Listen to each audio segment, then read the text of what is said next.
So pag-usapan naman natin guys ang laban no, ng Golden State Warriors at LA Clippers. No?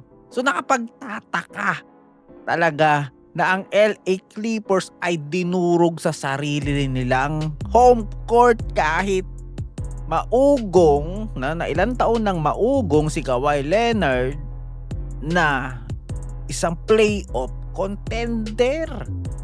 Anong nangyari sa Clippers mga idol? No, nadurog talagang ewan ko, chokers talaga no, men.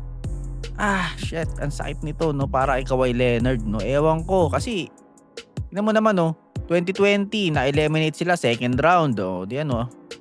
Western Conference Finals 2021 eliminated ng play-in, 2022, 2023 first round. First round ulit, first round, tas play-in. Ako, ang pangit. Kumbaga pabulusok na no. Partida sa mga ibang years pa diyan pa si Westbrook ata yun, oh. No, kasama pa nila si Westbrook tsaka si James Harden, biruin mo. Grabing tulong na yan para kay Kawhi pero wala pa rin talaga. Walang nangyari sa Clippers. What happened sa Clippers, guys? Ay nako, ako na nanghihinayang kay Kawhi. Nako, lumipat ka na sa contender. Siguro mga Golden State Warriors yan. Sigurado. Makakatikim pa sila ng championship. Tsaka o kaya yan, Lakers. O kaya dito kila Donovan Mitchell, yan. Fit na fit ka diyan, 'di ba? Nako Kawhi, lumipat-lipat ka na. Tapos, 'di ba? Ito nga pati si Chris Paul Napa-history na matalo, 'di ba? Talagang kahiya-hiya talaga 'to, guys, kasi ay nako, biruin mo, 'di ba? Kadalasan pagdating ng playoffs na injured kasi si Kawhi. Tapos ito na yung taon na healthy itong si Kawhi Leonard pero ganito ang nangyari. Diyos ko. Di man lang sila nakatagos sa Warriors, guys. So, syempre credit naman natin yung Warriors dyan, no? Hindi mo naman, ginawa nila kay Kawhi Leonard. Talagang tinalangka, no? Ni Draymond Green. 2 points lang sa fourth quarter, di ba? Oh, di ba? 2 turnover pa yan, no? Nako. -8. Grabe naman. Di ba? Nangyari kay Kawhi Leonard, guys. Tingnan nga natin ginawa niya rito. Yan na, hindi na pinakawalan eh. Naman naman kasi hindi na pinakawalan. Oh! Ba na-istilan pa, di ba? Harap-harapan, in-istilan. Oh, siyempre, nako, talagang pag ganun, wala na. Tapos na ang kumpiyansa nyo pag mga ganun yung mga ganun sequence yung mga nangyari. Tapos ang kumpiyansa ng team nyo dyan, no? Kumbaga, syempre, nag-aabol kayo tapos biglang nakagawan pa harap-harapan.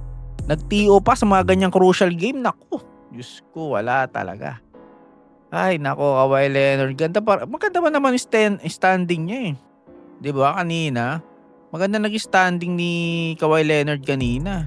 Maganda, no? Naging niya, naka 21 points pa. 'Di ba? Kaso 40 minutes, masyado nang gipit 'to. 'Di ba? 1 out of 6 lang sa 3-point, no? Grabe naman Kawhi Leonard. Yung ginawa mo, boy. Sinayang mong pag-asa ng 'di ba? Nag-choke talaga siya, guys. Sa crunch time, grabe.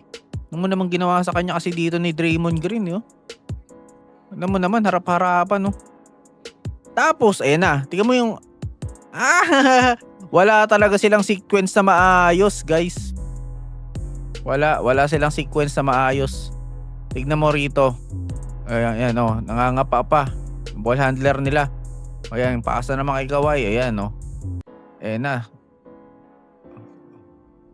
Diba? Ayan, sige. Naku, pinaasa ulit. Wala na talaga. Walang maasahan si Kawhi sa mga kampi niya. Naku po. Kapag naintindihan ko rin na natalo sila, guys.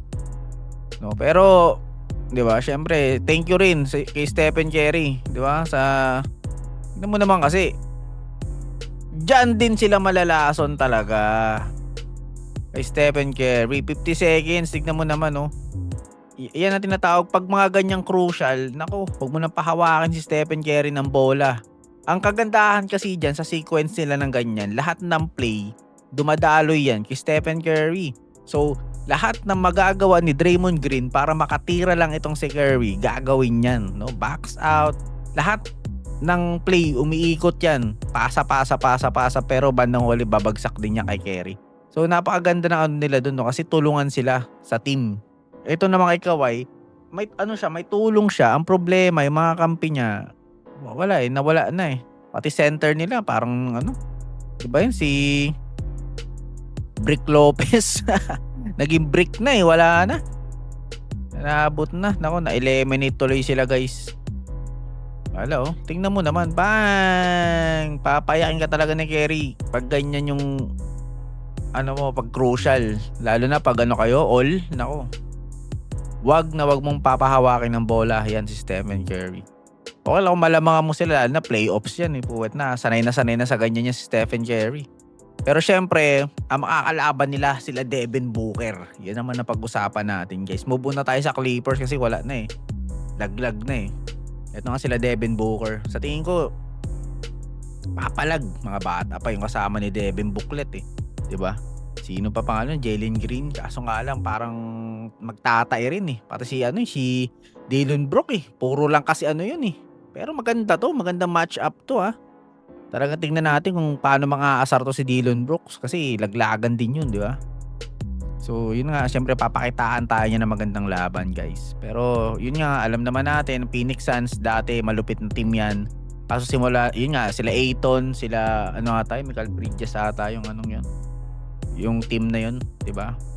So, yun pa, yung team nila, simula nang pumasok si Kevin Durant, yun, nalason. Ang dami nang tinrade nila para kay Kevin Durant yung pala hindi naman pala magwo-work yung ganun team. So, one of the choker din talaga yung Phoenix Suns guys. Kaya, nako, alanganin. Sa tingin ko, Warriors pa rin ako rito. Sa anong to? Sa game na to. Warriors pa rin ako dyan. Kasi, wala eh. Lalo na, tawag dito. Ang kasi, ang hirap kasi kay Booker kapag kapag nawawala na sa kumbaga parang nagbubuhat siya ng team kaso may rin siya na may time din siya na bigla siyang alam mo yung biglang boom, bigla siyang mawawala sa sa align. Kumbaga ngayon, maka 45 points siya kinabukasan pag nawala yung game niya, wala na. Biglang na lang mas mababa na. Sa nangyari na yon sa playoff game. Kaya nga lagi sila nagcho-choke eh. 'Di ba? Kasi nawawala. Yun nga ata yung laban nila Luka nung nasa Dallas pa si Luka, 'di ba? So yun, ang pangit talaga pagdating sa Phoenix Suns. Talagang isang choker din. Pero wala naman natin kasi hindi pa natin alam eh, 'di ba? Mga posibleng mangyari. Sabi nga nila bilog ang bola, 'di ba? So kapag nabilog pa yun, sigurado. Nako. Ayan na. Talagang hindi pa natin alam kung anong sagot, 'di ba? Kaya, yun na, panoorin na lang natin, itong game na to. Pero, mas malaki yung chance talaga ng Warriors dito kasi eksperyensado sila. Wag lang ma-check si Stephen Curry. Pero may Porzingis naman, di ba? Kita nyo, may alalay pa rin, tsaka Al Horford, di ba? Wag lang si Podziemski, nako. Wala rin yun. Ang ko lang yan, salamat sa alalay ni talaga. Nitong isa, yung matangkad nila. Tsaka si Al Horford yan. Yan ang si Porzingis tsaka si Al Horford. Kahit wala si partida, wala pa si Jimmy Butler niyan. Paano pa kaya kung nandiyan yan, talagang mahihirapan sila sa Warriors. 'Di ba? So yun, good for the Warriors pero syempre malalaman pa rin natin ang kasagutan sa mismong game na. Kaya yun lang, guys, kung may mga opinion kayo, 'di ba? Kung nagustuhan niyo yung mga ganitong topic natin about sa basketball, okay, syempre mag-comment na kayo dyan kung ano yung mga opinion nyo sa baba, di ba? Hingin natin yan, sagutin natin yan. At syempre yung nakikita nyo insight, then kung nagustuhan nyo to, syempre mag-like, follow, di ba? Subscribe na kayo dyan. Yun lamang guys para sa maliit nating channel. Thank you so much. Peace sa inyong lahat. Mga idol, Paolo Banchero naging Ben Simmons. Grabe naman yan mga idol. So, eto nga no sa game nila rito. So, check natin yung mga galawan. Paolo Banchero. So, yan na nga. Nagda-drive. Yan, pinasa. Okay, kumat. Screen. Papasok. Okay, open. Ano ba? Ba't di siya tumitira? Nye. Ano nangyari doon? So, ito pa. Nag-aalangan na siya tumira. Pinasa ulit. Puro pasa na lang. Puro pasa na lang. Ewan ko guys pero pag tinignan mo kasi yung stat no, ni Banchero laban sa 76ers. No, ito nga siya oh. Diba? 7 out of 22. No, so 0. Oh. Sa 5 3-point made, wala siyang naipasok. So nag-aalangan siya no. So dapat di mawala yung confidence niya no pagdating sa mga ganyan no. Kahit syempre try and try pa rin. Syempre baka mamaya 'di ba tumutok na. Pero okay din yung ginawa niya. Kaso nga lang ang problema guys, yung mga kampi niya rin hindi maasahan, 'di ba? So yun ang naging pagkakamali dito. Wala naman sa kanya yung pagkakamali kung ipasa niya yun. Syempre kung nawawalan niya siya talaga ng 'di ba, kumpiyansa sa sarili, so maaari ibigay niya sa kakampi niya. So tingnan mo naman kung ilang pinakawalan niyang tira diyan no, sa 36 minutes. 'Di ba? 22 pero 'di ba? Negative 17 tama 18 points lang kasi nagawa niya no. So mas malaki pa nagawa yung puntos no ni Desmond Bane kaysa sa kanya. Grabe. 'Di ba? Sayang to si Desmond Bane talaga, pinakawalan din to ng ng Memphis Grizzlies. Sayang. Ayos pa naman yung sana, ang ganda pa naman sana ng ng Orlando Magic. Kaso wala, talagang nabalagbag sila nila no? BJ Ebscom tsaka si Tyrese Maxey. Grabe rin naman kasi si Tyrese Maxey, guys. Yung si BJ Edgecomb po. Anong ginawa niya dyan? Wow! Diniktik pa. Yan, di ba? Dinikdik pa, no? Tinutukan pa sa mukha itong si Suggs, no?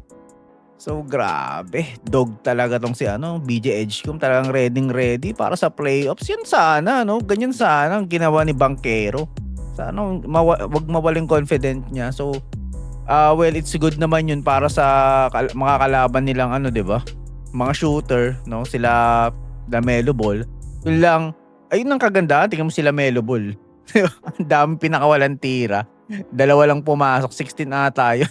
Sa 3 points. Tapos, diba? Hindi pa rin nawala yung confident niya. Nakagawa pa siya ng 31 points. Pero imagine, diba? Sa ganung kataas ng, volume ng shooting. Diba? Kung yun na ipasok mo, kahit mga 5 o 6, o di malaking tulong. Talagang, ang kaganda lang kasi kay LaMelo Ball, marami siyang katulong. Ito kasi si Paolo Banchero, maalat din yung mga kampi niya. Kaya, yun, naging mala Ben Simmons siya. Diba? Kinabahan na siya. Tapos, wala rin. No? Hindi rin naasahan yung mga kampi niya. Kaya yun. Kaya natalo talaga, no? Ang, rito, no? No hate kay Paolo Banchero, pero talagang, na yun, itira na, ang lapit na yun, pinasa niya pa. Nag-aalangan talaga siya, no? Yan ang pangit, no? Para nawala yung niya, kumpiyansa sa sarili niya, no? Ewan ko kung baka sa pinakitang kalakasan ni ni Tyrese Maxey. Kasi lakas ni Maxey, parang alam mo, Kyle Marino talaga, ganun sana. Partida pa, wala pa si Joel Embiid. Dahil kung nandun si Embiid mas lalo pa silang dinurog talaga ng 76ers, guys.